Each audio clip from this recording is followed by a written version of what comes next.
السلام علیکم ورحمۃ اللہ وبرکاتہ۔ الحمد للہ رب العالمین والصلاة والسلام علی رسول الامین وعلی آلہ وصحبہ اجمعین ومن تبعهم بإحسان الی یوم الدین، اما بعد۔ رب اشرح لي صدری ویسر لي امری واحلل عقدۃ من لسانی یفقهوا قولی، رب زدنی علما اللهم انفعنا بما علمتنا وعلمنا ما ينفعنا وزدنا علما وعملا آمين يا رب العالمين۔ اعوذ باللہ من الشیطان الرجیم۔ لن تنالوا البر حتى تنفقوا مما تحبون وما تنفقوا من شيء فإن الله به عليم۔ یہ چوتھے پارے کی پہلی آیت ہے، سورہ آل عمران کی آیت نمبر 92 ہے۔ اس آیت کریمہ میں اللہ رب العالمین نے ایک طرح سے یہودیوں کی کنجوسی اور بخیلی پر رد کیا ہے۔ یہودی کوئی بھی چیز اپنی جو محبوب چیز ہوتی اسے خرچ کرنے میں کترایا کرتے تھے، تو اللہ رب العالمین نے یہ آیت نازل فرمائی، لن تنالوا البر حتی تنفقوا مما تحبون۔ تم نیکی کو ہرگز حاصل نہیں کر سکتے اس وقت تک جب تک کہ تم اپنی محبوب ترین چیز خرچ نہ کر دو، یعنی جو چیز تمہارے دل کے بہت قریب ہو، جسے تم بہت پسند کرتے ہو، تمہاری محبوب ترین چیز ہو، اسے راہ خدا میں جب تک دے نہ دو گے تب تک تم نیکی حاصل نہیں کر سکتے۔ وما تنفقوا من شيء، اور جو کچھ بھی تم خرچ کرتے ہو، فإن اللہ به علیم، اللہ رب العالمین اس سے باخبر ہے، اسے جانتا ہے کیا خرچ کر رہے ہو، کتنا خرچ کر رہے ہو اور کس نیت سے خرچ کر رہے ہو۔ یہ مت سمجھو کہ ہم ردی چیزیں اللہ کی راہ میں دے دیں گے تو اللہ تعالیٰ کو پتہ نہیں لگے گا۔ اللہ کی ایک صفت علیم ہے، اللہ رب العالمین ہر ایک چیز کو بہت باریکی کے ساتھ جانتا ہے، خوب جاننے والا ہے اللہ تعالیٰ۔ لہذا جو بھی چیز اللہ کے راہ میں خرچ کرو وہ بہتر چیز خرچ کرو اور ویسی چیز خرچ کرو جو تمہارے دل کے بالکل قریب ہو، تب تمہیں نیکی حاصل ہوگی۔ یہاں پر جو لفظ البر ہے، لن تنالوا البر، تم ہرگز نیکی کو نہیں حاصل کر سکتے۔ بر کی مختلف تفسیر کی ہے مفسرین نے۔ ایک تو بر کی تفسیر یہ ہے کہ تم جنت حاصل نہیں کر سکتے۔ البر کے معنی ہے جنت۔ لن تنالوا الجنہ، تم جنت کو حاصل نہیں کر سکتے، تم جنت پا نہیں سکتے جب تک کہ تم اپنی محبوب ترین چیز اللہ کے راہ میں خرچ نہ کرو۔ اور ایک یہ ہے جو البر کا حقیقی معنی ہے، حقوق کی ادائیگی، اللہ تعالیٰ کے حقوق کی ادائیگی، بندوں کے حقوق کی ادائیگی، جیسا کہ اللہ تعالیٰ نے لیس البر ان تولوا وجوہکم قبل المشرق سورہ بقرہ کی آیت کریمہ کے اندر بیان فرمایا ہے۔ نیکیوں کی ایک فہرست اللہ تعالیٰ نے بیان فرمائی ہے کہ نیکی صرف یہی نہیں ہے کہ تم مشرق اور مغرب کی طرف منہ کر لو، اس کے علاوہ بھی بہت ساری نیکیاں ہیں جو اللہ تعالیٰ نے اس آیت کے اندر ذکر فرمائی۔ تو اللہ رب العالمین نے جو ہے یہ بیان فرمایا ہے کہ تم ہرگز جنت نہیں پا سکتے، ہرگز نیکی کو حاصل نہیں کر سکتے جب تک اپنی محبوب ترین چیز خرچ نہ کر دو۔ تو یہودیوں کے اوپر ایک طرح سے زد ہے، مار ہے ان کے اوپر، اور ان کی تردید کی گئی ہے کہ یہ لوگ کنجوس واقع ہوئے، بخیل واقع ہوئے ہیں، تو اللہ تعالیٰ نے انہیں ابھارا۔ یہ آیت کریمہ جب نازل ہوئی، مسند احمد کی روایت ہے، حضرت انس بن مالک رضی اللہ عنہ حدیث کے راوی ہیں، حضرت ابو طلحہ جو بڑے مشہور صحابی ہیں اور مدینہ کے اندر انصاری صحابہ میں مالدار صحابہ شمار کیے جاتے تھے، صحابہ میں سے حضرت ابو طلحہ رضی اللہ عنہ۔ ابو طلحہ رضی اللہ عنہ جب یہ آیت سنتے ہیں تو ان کا ایک باغ تھا، بڑا محبوب باغ تھا، بہت بہترین پھل دیتا تھا، اور یہ باغ اللہ کے رسول صلی اللہ علیہ وسلم کو بھی بہت محبوب تھا۔ آپ صلی اللہ علیہ وسلم اس باغ میں آیا جایا کرتے تھے، آپ صلی اللہ علیہ وسلم اس کے چشمے سے کنویں سے پانی پیا کرتے تھے، میٹھا پانی تھا اس کے اندر۔ خود ابو طلحہ رضی اللہ عنہ کو بہت محبوب باغ تھا یہ، بہت پسندیدہ۔ جیسے آپ کے کھیت ہو تو بہت سارے کھیتوں سے غلہ آتا ہو، لیکن وہیں پر ایک کھیت ایسا ہو جس کی کئی خوبیاں ہو تو آپ سارا کھیت بیچ دینا چاہیں گے، ادھر ادھر کر دینا چاہیں گے، مگر اس کو روک لینا چاہیں گے۔ آپ کی زمین موقع پر ہو، کارنر پلاٹ ہو، آپ اسے روکنا چاہتے ہیں کہ ادھر سے شٹر نکال دیں گے، ادھر سے شٹر نکال دیں گے، دوسری زمین ہے اس کی جگہ پر ہٹا دینا آپ گوارا کریں گے، مگر وہ زمین جو موقع کی ہے اسے ہٹانے سے ذرا ہچکچائیں گے آپ۔ صحابہ کا جذبہ دیکھیے، جنت کے حصول کی حرص دیکھیے۔ ہم دنیا میں مست ہو جاتے ہیں، کوئی بھی چیز ہمیں ملتی ہے، لیکن صحابہ کی نظر میں دنیا کی کوئی اہمیت ہی نہیں تھی، وہ اس کو فنا کی چیز سمجھتے تھے۔ اس لیے اپنی محبوب سے محبوب ترین چیز، محبوب سے محبوب پیاری سے پیاری چیز راہ خدا میں قربان کرنے کی نوبت آ جائے، جنت بدلے میں مل رہی ہو تو یہ تمام چیزوں کو قربان کرنے کو تیار ہے۔ اللہ کے رسول صلی اللہ علیہ وسلم کے پاس آ کے مشورہ کرتے ہیں کہ میں اپنا وہ باغ اے اللہ کے رسول اللہ کی راہ میں دے دینا چاہتا ہوں۔ نبی صلی اللہ علیہ وسلم نے انہیں سمجھایا، دیکھو تمہارے جو چچا زاد بھائی ہیں یہ غریب ہیں، لہذا تم ادھر دینے کے بجائے اپنے رشتہ داروں پر لے جا کر کے خرچ کرو، وہ باغ اپنے چچیرے بھائیوں کو دے دیجیے، اپنے رشتہ داروں میں اس کا جو بھی فائدہ آتا ہے ان کے اندر اس کو بانٹو، تقسیم کرو۔ چنانچہ انہوں نے اس باغ کو اپنے عم زادوں، اپنے چچا زاد جو بھائی تھے، چچا کے بیٹے تھے، ان کے حوالے کر دیا۔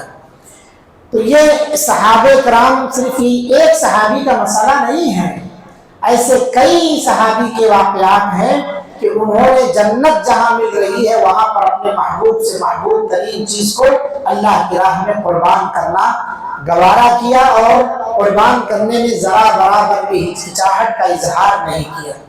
جہاں نوبت آ گئی کہ اس کے بدلے میں جنت ملنے والی ہے، تو یہاں ایک اہم چیز ہمیں یہ دیکھنا ہے کہ صحابہ کرام رضوان اللہ علیہ مجمعین قرآن اور حدیث کی آیتوں اور نبی صلی اللہ علیہ وسلم کی حدیثوں کے کتنے بڑے مطیع اور فرما بردار تھے کہ ادھر سنتے ادھر عمل کرنے کو تیار ہو جاتے تھے، دیر نہیں لگتی تھی، ادھر سنا ادھر ہم اور آپ کیا ہے دائیں بائیں دیکھتے ہیں، اعلان ہوا فلانے سے کتنا نکال رہے ان کو دیکھا جاتا ہے۔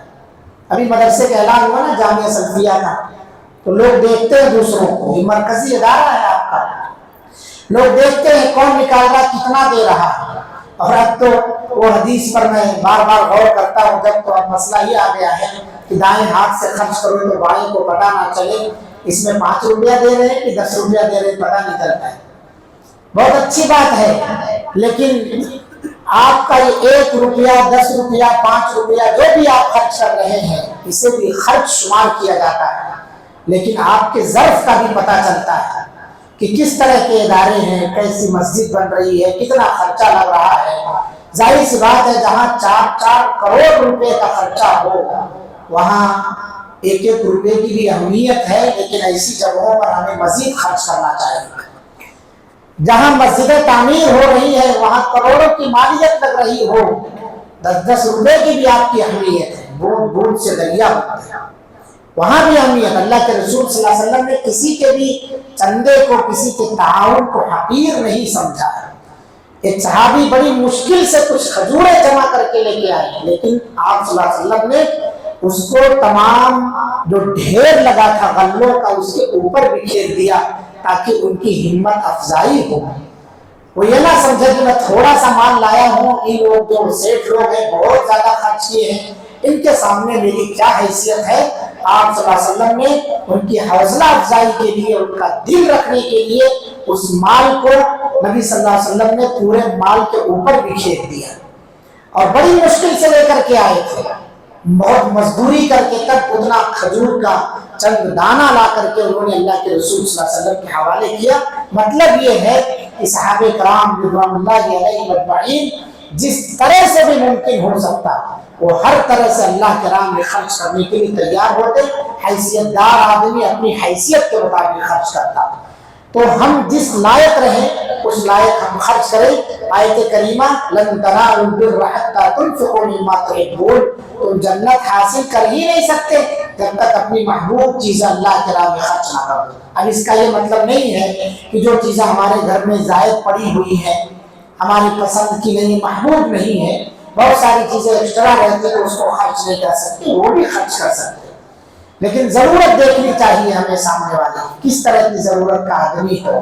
زائد پڑی ہے، ایک آدمی کو زائد چیزوں کی ضرورت ہے، اسے زائد چیزیں دے دیجیے۔ ایک آدمی کو نئے چیز کی ضرورت ہے، اسے نیا بھی دلا دیجیے۔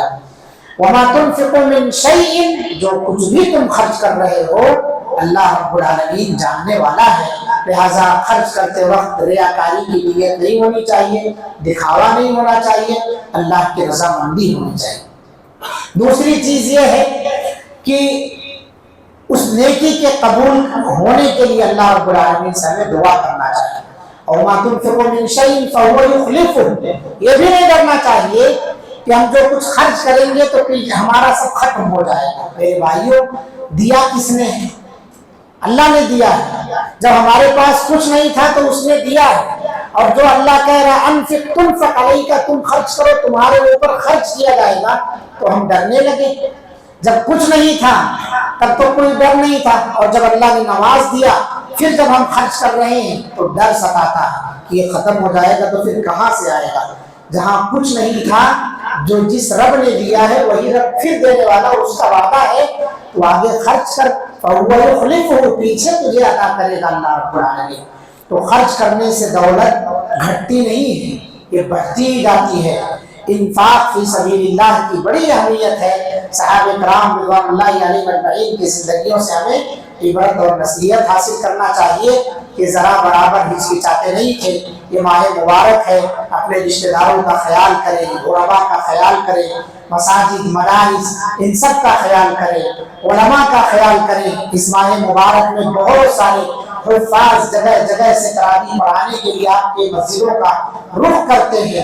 بہت سارے ایسے حافظ ہیں جن کی تعلیم کا خرچہ یہی تراویح پڑھا کر کے جو معاوضہ ہدیہ آپ دیتے ہیں اسی پر ان کا گزر بسر چلتا ہے، کیونکہ گھر کے گھریلو حالات اس لائق نہیں ہوتے ہیں کہ ان کے ماں باپ انہیں پڑھا سکتے۔ آپ جائیں مدرسوں کا رخ کریں، دیکھیں، پتہ چلے گا آپ کو کتنی مشقت سے بیچارے جس چھٹی میں سارے بچے گھر چلے جاتے ہیں، کہیں کوئی آٹو رکشہ چلا رہا ہوتا ہے، کہیں کسی ہوٹل میں جا کر کے پلیٹ اور برتن دھو کر کے اپنا خرچہ نکالتا ہے، کہیں کوئی اور کچھ مزدوری کر کے اپنا خرچہ نکالتا ہے۔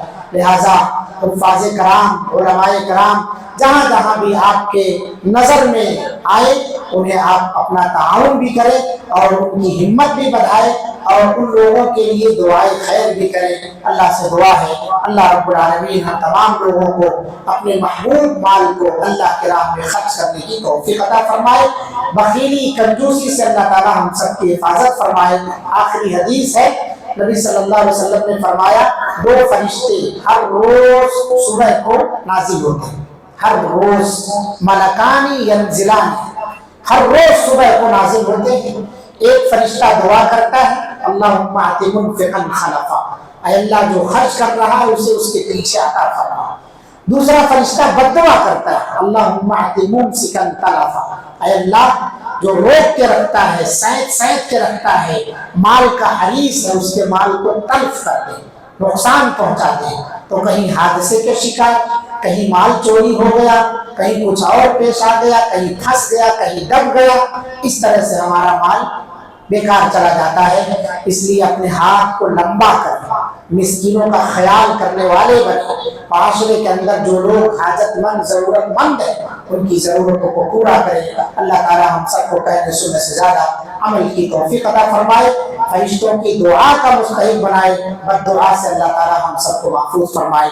آمین وآخر دعوانا الحمدللہ رب العالمین، والسلام علیکم ورحمۃ اللہ وبرکاتہ۔ سبحانک اللہم وبحمدک، اشہد ان لا الہ الا انت، استغفرک واتوب الیک۔